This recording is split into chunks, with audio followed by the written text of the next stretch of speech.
ઈષ્ટદેવ પરાત પરબ્રહ્મ ભગવાન શ્રી હરિ તથા આપ સર્વ હરિના લાડીલા વહાલા મિત્રો, ભાઈઓ, બહેનો, માતાઓ અને આપ સર્વ મોક્ષભાગી જીવાત્માઓને મારા ભાવ અને હૃદયથી પ્રણામ.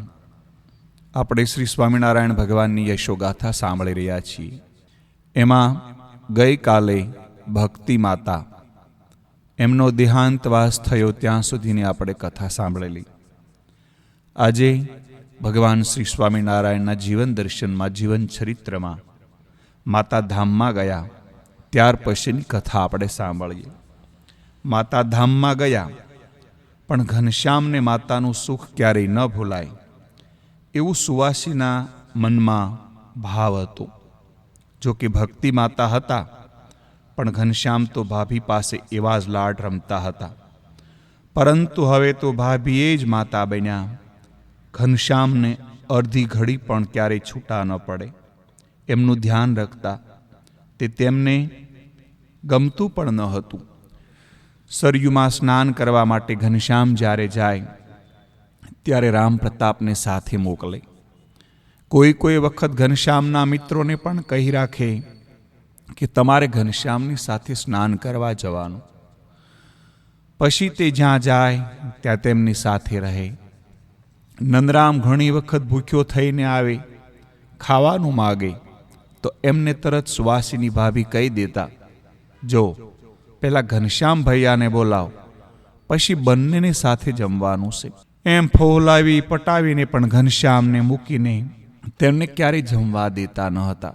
સુવાસીની ઘનશ્યામને દેખતા તેમના અંતરમાં અમી ઉભરાતું હતું.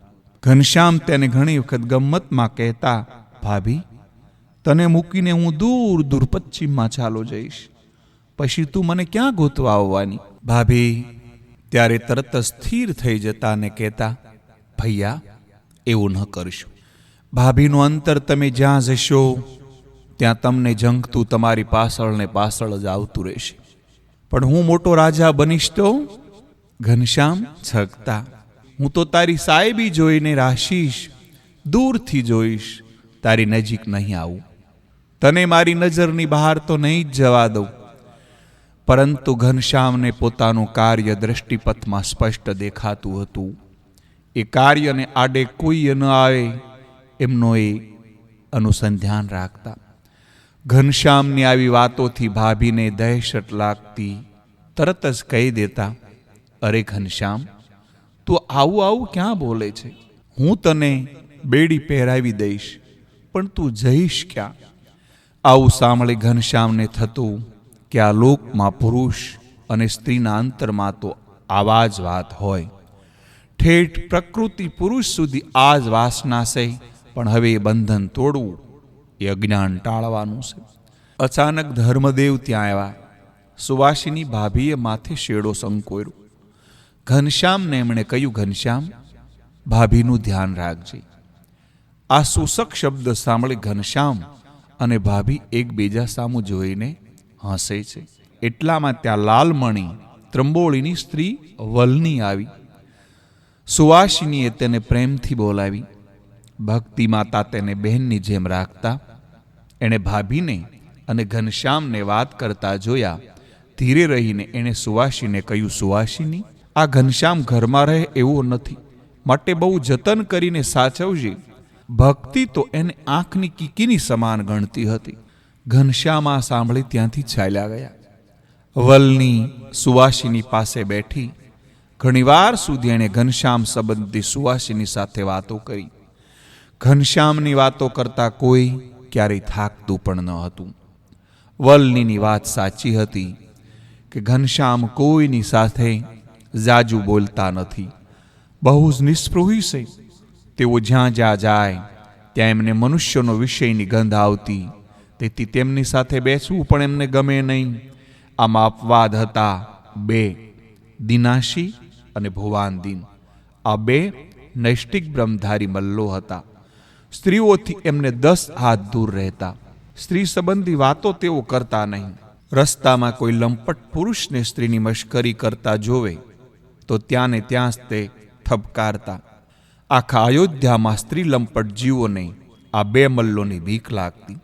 ઘનશ્યામને એમની સાથે ફાવી ગયું. એમની બેઠક ઉઠક આ મલ્લો સાથે રહેવા લાગી. પોતાના ઘરની સામે જાંબલી પાસે એમનો અખાડો. ઘનશ્યામ ત્યાં જતા અને દિનાસી અને ભુવાનદીન પાસે મલ વિદ્યા ભગવાન શીખે છે. ઘનશ્યામ સરયુમાં સ્નાન કરી આવીને નિત્યક્રમથી પરવારી દૂધનો બેગડો અને પાણીમાં પલાળે છણાની ડાળ લઈને આખાડામાં આવતા. અહીં સવાસો દંડ કરતા, ચક્રદંડ કરતા. ભુવાનદીન અને દિનાસી એમને અનેક આસનો શીખવાડતા. આસનો કરીને ઘનશ્યામ પલાળેલી છણાની દાળ ખાઈ જતા, ઉપર દૂધ પી લેતા. કોઈ વખત દિનાસિંહને અને ભુવાનદીનને પણ દૂધ પાઈ દેતા. રામ પ્રતાપને આ ગમતું નહીં, પણ ઘનશ્યામ રાજી રહે તેમ કર્યા સિવાય એમને છૂટક્યો ન હતો. ધર્મદેવને પણ એવો આગ્રહ હતો. ઘનશ્યામે આ બંને મલ્લો પાસે મલ વિદ્યાના તમામ દાવ શીખી લીધા. 4 માસમાં તો સમગ્ર મલ વિદ્યા એમણે નિપુણ થઈ ગયા. ધર્મદેવ ઘનશ્યામની આ બધી લીલા દિવ્ય દ્રષ્ટિથી જોતા.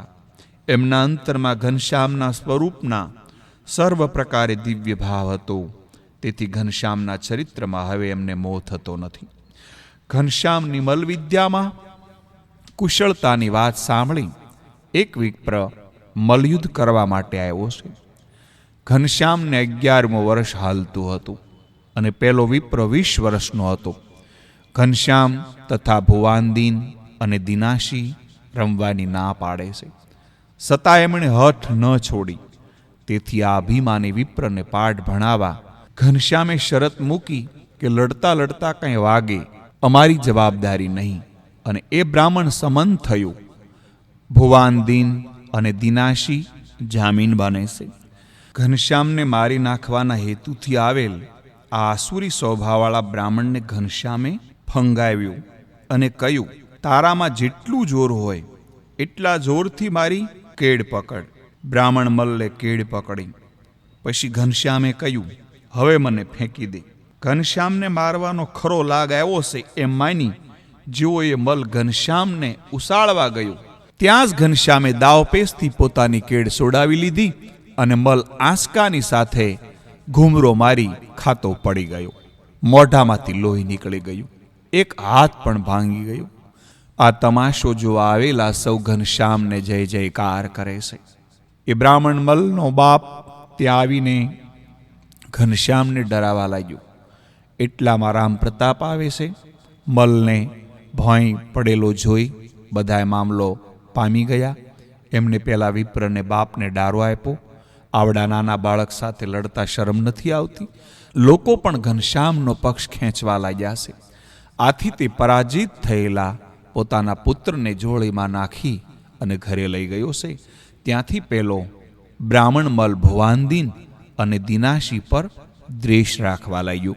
એકવાર ઇજારદાર રાજા ત્યાં આવ્યો. એણે બ્રાહ્મણ મલ્લે વાત કરી કે ભુવાનદીન અને દિનાસી જેવા તમારી ફોજમાં કોઈ નથી. 2000ના સૈન્યને પણ મારીને હટાવી દે એવા છે. આ વાત સાંભળી રાજાએ બંનેને બોલાવ્યા અને રાજની નોકરી સ્વીકારવા કહ્યું. બંને ના પાડી. એટલે રાજાએ પોતાની અવગણના થવાથી ભુવાનદીન અને દિનાશીને શહેરમાંથી ચાલ્યા જવાનું કહ્યું. બંનેથી આ અન્યાય સહન ન થયો. એમણે નગર છોડી જવાનો ઇનકાર કરી દીધો. થોડા દિવસ બાદ રામનવમીનો તહેવાર આવતા રાજાની સવારી નીકળે છે. ભુવાનદીન અને દિવાનસિંહ પણ સવારી જોવા આવ્યા. રાજાના સિપાહીઓએ અવિવેકી અને દૃષ્ટતાભર્યું વર્તન કરતા હતા. નગરની સ્ત્રીઓને એવો છેડછાડ કરતા હતા. આ જોઈને ભુવાનદીને એમને અટકાવ્યા, પણ સિપાહીઓ માનતા નથી. એ વખતે ઘનશ્યામ સરયુને કાંઠે પોતાનો નિત્ય વિધિ સમાપ્ત કરી મંદિરોના દર્શન કરતા કરતા ત્યાં આવે છે. એમણે આ જોયું. વિદ્વત બનેલા સિપાહીઓને શિક્ષા થવી જોઈએ એમ એમણે લાગ્યું. એટલામાં તો સામસામી તલવારો ખેંચાણી. ભુવાનદીન અને દિનાસિંહે ધડાધડ તલવારો વીંજવા માંડી. ચારિત્ર ભ્રષ્ટ સિપાહીઓને કાયરતા સતી થઈ આવી. તેઓ ભાગવા લાગ્યા. આ જોઈને રાજા પણ ભાગવા લાગ્યું. ભુવાનદીને પાછળ દોડીને રાજાની સાથળમાં તલવાર મારી. રાજા નીચે પડી ગયું. પછી તરત જ ભુવાનદીન અને દિનાશી એ બે રાજાના બે કુંવરો પર ત્રાટક્યા. તરત જ બીજા સિપાહીઓ આવી પહોંચ્યા. ઘનશ્યામ ઊભા ઊભા જોતા હતા. એમને મનમાં થયું કે મારી સાથે અતૂટ પ્રીતિથી બંધાયેલા આ બે નૈષ્ઠિક બ્રહ્મચારી યુવાનો મારો ગૃહ ત્યાગ પછી મારો વિયોગ સહન નહીં કરી શકે. એટલે આજે આ ધર્મ કાર્ય માટે જ એમનો દેહ પડે અને તેઓ ધામમાં જાય, એ જ મને ઇષ્ટ છે. ઘનશ્યામનો આ સંકલ્પ હતો. બંને યુવાનો ધર્મનું રક્ષણ કરવું એ પોતાનો ધર્મ છે એમ માનતા હતા. રાજ્ય સિપાહીઓ સાથે તેઓ લડ્યા. કોઈ રીતે એમને પકડી નહીં શકાય એમ લાગવાથી છેવટે એમના ઉપર એમને ગોળી છોડી બંને વીર પુરુષો એ સમયે ત્યાં ઢળી પડે છે. ઘનશ્યામ એમની પાછે આવે છે. પોતાના જળપાત્રમાંથી એમના ઉપર અંજલિ સાંટી બંને એમને હાથ જોડ્યા છે. ઘનશ્યામ એ સમયે એમના ઘનશ્યામના દિવ્ય સ્વરૂપના દર્શન કરાવે છે. એમના મુખ ઉપર આનંદની આભા છવાણી. એમણે ઘનશ્યામની સામું જોયા જ કર્યું. ફરી ઘનશ્યામની કિશોર મૂર્તિ એમણે જોઈ. ઘનશ્યામે એમને કહ્યું, હવે હું અયોધ્યા નગરીનો ત્યાગ કરી દેવાનો છું. ઘનશ્યામના છેલ્લા શબ્દો સાંભળી એણે નિશ્વાસો નાખ્યો. એમના પ્રાણ તરત જ નીકળી ગયા. ઘનશ્યામે એમને અક્ષરધામમાં બેસાડી દીધા. ભુવાનદીન બ્રાહ્મણ હતો અને દિનાશી ક્ષત્રિય હતા. ઘનશ્યામ ઘરે આવે છે. એમની ઉદાસીનતા જોઈ ધર્મદેવને હવે ધ્રાસકો પડ્યો છે. ધર્મદેવ કંઈ બોલતા નથી. ઘનશ્યામ પણ કંઈ બોલ્યા નહીં. થોડા દિવસ બાદ ધર્મદેવને સખત તાવ આવે છે. ઘનશ્યામ એમને સમીપે બેઠા હતા. સંવંત 1848 જેઠ સુદ બારસથી ઘનશ્યામે એમને કહ્યું, દાદા હવે દશમ સ્કંદનો પાઠ કરીએ. ત્યારથી બ્રાહ્મણે શ્રીમદ ભાગવતના દશમ સ્કંદનો પાઠ ધર્મદેવ પાસે કરવાનું શરૂ કર્યું. શ્રી કૃષ્ણના દિવ્ય લીલા ચરિત્રો સાંભળતા ધર્મદેવની વૃત્તિ ઘનશ્યામમાં સ્વરૂપમાં લીન થઈ. આંખોમાંથી હર્ષાશ્રુ પડવા લાગ્યા. તે સ્થિતિમાં એમણે રામપ્રતાપ, સુવાસિની, ઈચ્છારામને બોલાવે છે. રામપ્રતાપને તથા સુવાસીને કહ્યું, જુઓ આ બે નાના ભાઈઓને હવે તમને ભળાવું. ઘનશ્યામમાં ભાઈનો ભાવ ન લાવશો. એ સાક્ષાત ભગવાન છે. એ સાક્ષાત બ્રહ્મ છે. તમારી ઉગ્રતાનો સંકોચ કરશો તો ઘનશ્યામમાં તમને ભગવાન દેખાશે. પછી સુવાસીની તરફ એમણે કહ્યું, બેટા હવે મારો સમય નજીક આવ્યો છે. ઘનશ્યામની સેવા કરજો. તમારો મોક્ષ થશે. તે ઉદાસ રહે છે. એને સંસારમાં પ્રીતિ નથી. સતા સંસાર ત્યાગ કરવામાં તમો નિમિત્ત ન બનશો. તે તો કોઈને રોકાયો નથી. પરંતુ જ્યાં સુધી ઘરે રહે ત્યાં સુધી પુત્ર માનીને પાળજો. તમારું એ કલ્યાણ કરશે. ઘનશ્યામ આ બધું મુખવદને સાંભળી રહ્યા હતા. પોતાના ગુપ્ત સ્વરૂપનો પ્રકાશ ન થાય એવો ઈચ્છતા હતા. એથી એમણે કહ્યું, દાદા સૌની સંભાળ તો ભગવાન લેશે. આપ હવે બધેથી વૃત્તિ છોડીને પરમ કૃપાળુ પરમાત્માને તમારી વૃત્તિઓ જોડી દો. ધર્મદેવે આ સાંભળી હશા. હવે તે છેતરાય એમ ન હતા. છેવટની ભલામણ તો એમને ઘનશ્યામની જ કરવાની હતી. કારણ કે તેમના સંબંધે જ પોતાના પુત્રોનો મોક્ષ થશે. એટલે ભલામણમાં કોઈ આસક્તિ ન હતી. પણ પ્રભુ પમાડવાનો આદેશ હતો. એટલે ધીમા સાદે કહ્યું, એ પરમાત્મા આજે પ્રગટ છે. આજે એ પરમાત્માને આપણા કુળને પાવન કર્યું છે. ઘનશ્યામે એ વખતે ધર્મદેવના પગ દાબતા હતા. ધર્મદેવની દ્રષ્ટિ એમના તરફ સ્થિર હતી. ઘનશ્યામમાં એમને એ પરમાત્માના દિવ્ય સ્વરૂપના દર્શન થયા. તેઓ પથારીમાં બેઠા થયા. ઘનશ્યામના બે હાથ લઈને પોતાના મસ્તકે મૂક્યા. ધીરે રહીને એમને સુવાડીને પછી ઘનશ્યામ એમના સમક્ષ ઊભા રહ્યા. દાદા તમે ધર્મ સાચા. તમારું ધર્મ કુળ કહેવાનું, પરંતુ તમારો ધર્મનો સંબંધ એ કુળને હશે ત્યાં સુધી એ ધર્મકુળ કહેવાશે. જ્યારે ધર્મનો સંબંધ છોડશે ત્યારે મારો સંબંધ પણ છૂટી જશે. જ્યાં ધર્મ નથી ત્યાં હું નથી. આ સાંભળી ધર્મદેવ રામ પ્રતાપ ઈચ્છારામને પાસે બોલાવ્યા. એમને માથે હાથ મૂકીને કહ્યું, ઘનશ્યામનો સંબંધ રાખવો હોય તો ધર્મ ક્યારે મૂકશો નહીં. તમારા કુળને પણ એ સંસ્કાર આપજો. ધર્મના પુત્રો તરીકે, ઘનશ્યામના ભાઈ તરીકે ધર્મકુળને લાંછન કરી લગાડશો નહીં. એટલું કહી ધર્મદેવે ઘનશ્યામ તરફ જોયું. બે હાથ જોડ્યા. એ વખતે ઘનશ્યામના દિવ્ય સ્વરૂપમાંથી તેજ નીકળે છે. તેજના કિરણો નીકળ્યા. ધર્મદેવનો દેહ તે કિરણોમાં આવૃત થઈ ગયું. એ જ ભાવમાં ધર્મદેવ ઘનશ્યામ તરફ દ્રષ્ટિ સ્થિર રાખીને બોલ્યા, આજે તમે પ્રગટ થયા અને મારું અજ્ઞાન રૂપી તિમિર તમે ટાળ્યું. ઘનશ્યામે કહ્યું, જે પરોક્ષ સ્વરૂપે ધામમાં છે તે જ આ પ્રત્યક્ષ સ્વરૂપે ધામમાં છે. આવી એકમતિ તમને થઈ. હવે તમે તે ધામમાં બિરાજશો. ભગવાન તો ધામનો ત્યાગ કરીને પૃથ્વી ઉપર પ્રગટ થતા જ નથી. માટે જ્યાં પ્રત્યક્ષ ભગવાન છે ત્યાં એમનું ધામ પણ છે. તમને આ નિશ્ચય થયો એટલે હવે તમારી કોઈ વાત અધૂરી રહી નથી. એટલું કહ્યું એટલે ધર્મદેવે ફરીથી પૂછ્યું, ભગવાનના પરોક્ષ અને પ્રત્યક્ષ સ્વરૂપમાં શો ફેર છે? તેમણે કહ્યું. એમનો પ્રશ્ન સાંભળી ઘનશ્યામ રાજી થયા. એમણે કહ્યું, ફેર કાંઈ જ નથી, પરંતુ પરોક્ષ સ્વરૂપમાં ચિત્તની વૃત્તિઓ નિરોધ જલ્દી થઈ શકતી નથી. છતાં જે પરોક્ષ સ્વરૂપ છે તે આ પ્રત્યક્ષ છે એવી બુદ્ધિ સ્થિર થાય એટલે ભેદ બુદ્ધિ નાશ થાય, એટલે કે માયા હટી જાય. ધર્મદેવની બુદ્ધિ સ્થિર થઈ. ઘનશ્યામના શબ્દો સાંભળી એમણે અંતર્વૃત્તિ કરી દીધી. ધર્મદેવ અક્ષરધામમાં બિરાજી ગયા. એ દિવસે સંવંત 1848ના જેઠ સુદ માસના કૃષ્ણ પક્ષની 100 શુક્રવાર હતો. ઘનશ્યામ પ્રભુએ રામકૃષ્ણના ધૂનની જાપ શરૂ કર્યા છે. સંબંધીઓ સૌ ત્યાં આવ્યા. રામ પ્રતાપ, ઈચ્છારામ, સુવાસીના દુઃખનો પાર નયો. બરહટ્ટાપુરમાં ધર્મદેવને સૌ સાધુ તરીકે ઓળખતા.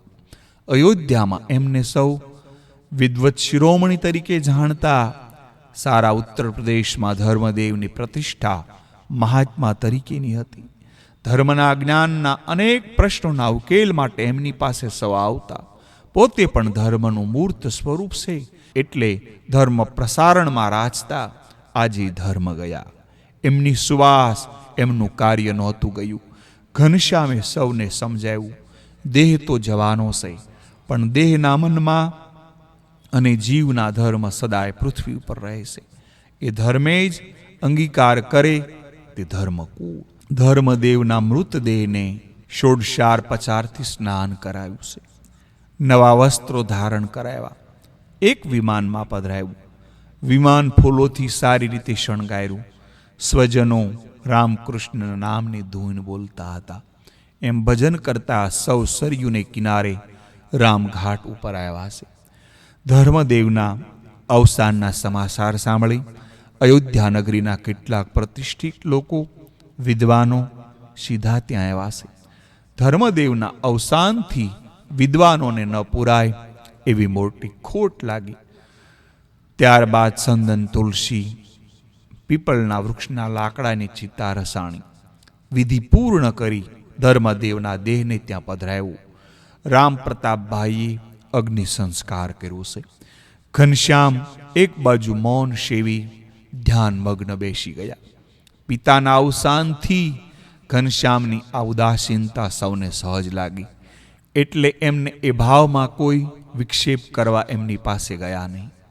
ઘનશ્યામ હવે સંસારના બંધનથી મુક્ત થઈ ગયા હતા. એમને પૃથ્વી ઉપરના પોતાના પ્રાગટ્યના હેતુઓ સિદ્ધ કરવા વિચારમગ્ન બની ગયા હતા. એમને હવે માર્ગ મોકળો થયો. ભાઈ, ભાભી, સંબંધીઓનું બંધન એમને હતું જ નહીં. માતા પિતાને પોતાની દિવ્ય મૂર્તિનું દિવ્ય સુખ આપવા માટે એમણે બંધન સ્વેચ્છાએ સ્વીકાર્યું હતું.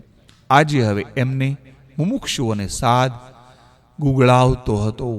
અગ્નિ સંસ્કારનો વિધિ પૂર્ણ થયો. રામ પ્રતાપના અંતરમાં અતિ શોક હતો. આંખોના આંસુ અંતરમાં પ્રવેશ્યા હતા. છેલ્લી વિધિમાં શ્રીફળ ઘી ચિતામાં હોમ્યા. દેહ ભસ્મભૂત થયો. એટલે સરયુ ગંગાના નીરથી ચિતા ઓલવાણી. સૌએ સરયુ ગંગામાં સ્નાન કર્યું. સૌ રામકૃષ્ણની ધૂન બોલતા બોલતા હવે ઘરે આવ્યા છે. રામ પ્રતાપ અને ઘરના સંબંધીઓ તે દિવસે ઉપવાસ કર્યો છે. શ્રાદ્ધ વિધિ ઉપર સ્વજનોને તેડાવ્યા, પત્ર લખ્યા. 13માને દિવસે વિધિ પૂર્ણ કરી શ્રાદ્ધ કર્યું. બ્રાહ્મણોને જમાડીને તૃપ્ત કર્યા, દાન આપી રાજી કર્યા. સ્વજનો પણ સૌ, જેમાં રામ પ્રતાપની નાની ઉંમર છતાં વ્યવહારમાં કુશળ, સૌ રાજી રાજી થઈ ગયા. ધીરે ધીરે સ્વજનો સૌ પોતપોતાના ઘરે વિદાય લેશે. રામ પ્રતાપને ઘનશ્યામની ઉદાસીનતાની ખબર હતી. તેથી ઘનશ્યામને તેઓ સદા રાજી રાખતા. એમને એક ક્ષણ પણ દૂર જવા ન દેતા. ઘનશ્યામને બહાર જવું હોય તો પોતાના પુત્ર નંદરામ, નાના ભાઈ ઈચ્છારામને સાથે લઈ જવાનું અચૂક કહેતા. ઘનશ્યામને ઈચ્છારામ ઉપર બહુ જ પ્રેમ. નંદરામ ઘનશ્યામને કાકા કહીને બોલાવતા. પણ ઘનશ્યામને આ સંબોધન ગમતું નહીં. સુવાસીની ભાભી નંદરામ કરતા ઘનશ્યામને અધિક સાચવતા. એકવાર એમણે ઘનશ્યામને કહ્યું, ઘનશ્યામ, તમે ઉદાસ રહો છો, પણ જોજો અમને રજળાવીને ક્યાંય જતા નહીં. ઘનશ્યામે તરત જ કહ્યું, ભાભી, મારો સંબંધ જેનો થયો તેને હું કદી રજળાવીને નહીં જાઉં. આ સાંભળીને ભાભી હશે. એમણે તરત જ કહ્યું, જેની સાથે સંબંધ થયો હોય એને તો તમે નહીં જ રજળાવો. એ તો હું પણ જાણું છું, પણ અમને રજળાવશો નહીં. ઘનશ્યામે આ વાત સાંભળી સ્મિત કર્યું છે. જગતમાં રંગમાં રાચતી ભોળી ભાભીને મારી વાણીનો અર્થ કેવી રીતે સમજાય? પણ ઘનશ્યામનું સ્મિત જોઈ ભાભીને સંતોષ થયો કે ઘનશ્યામ વિવાહ કરવા રાજી છે.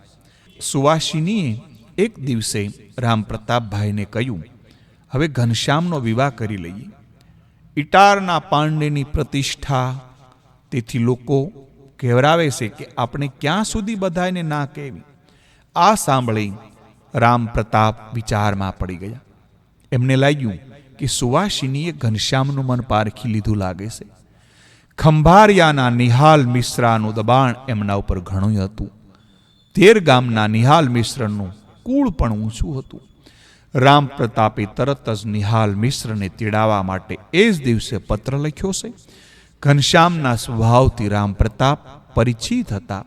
તેઓ ક્યારેય કોઈનું માનતા નહીં. પોતે જે વાત લીધી હોય તે મૂકતા નહીં.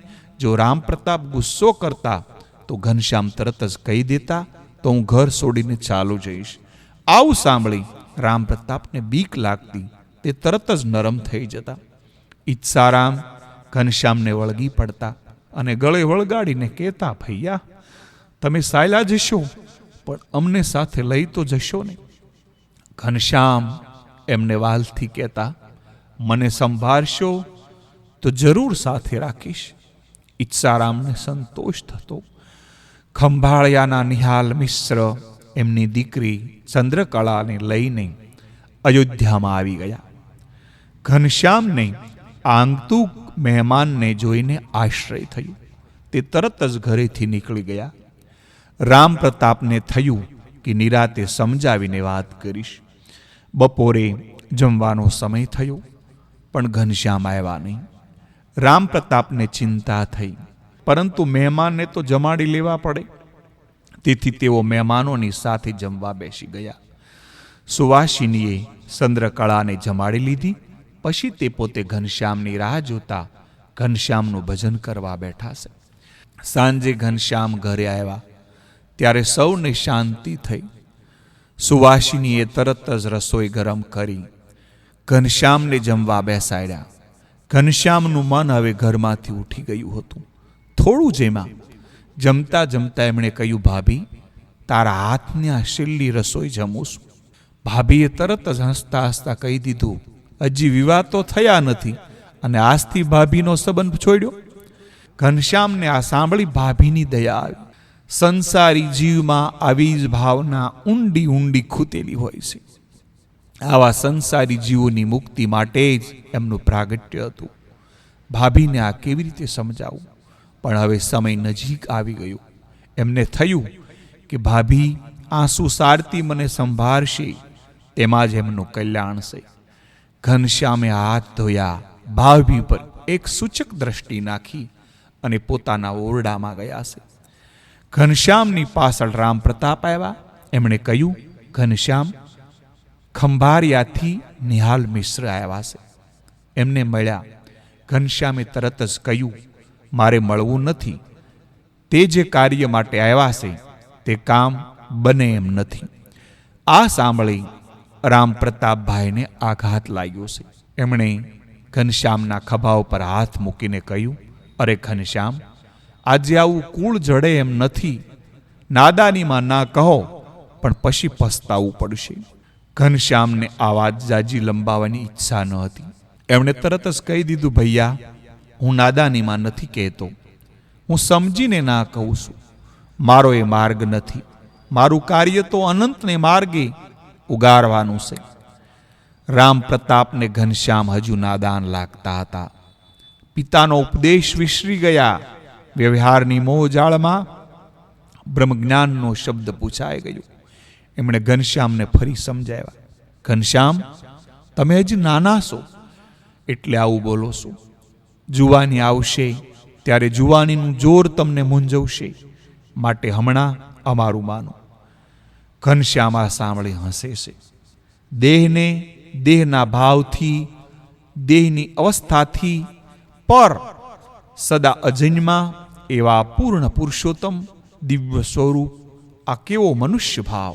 ભગવાન તો મનુષ્યનું કલ્યાણ કરવા મનુષ્ય સંદેહ થાય છે. જીવને ભગવાનનું સ્વરૂપ ઓળખાવા પોતાનો જીવ ભાવ મૂકતો ન જોઈએ.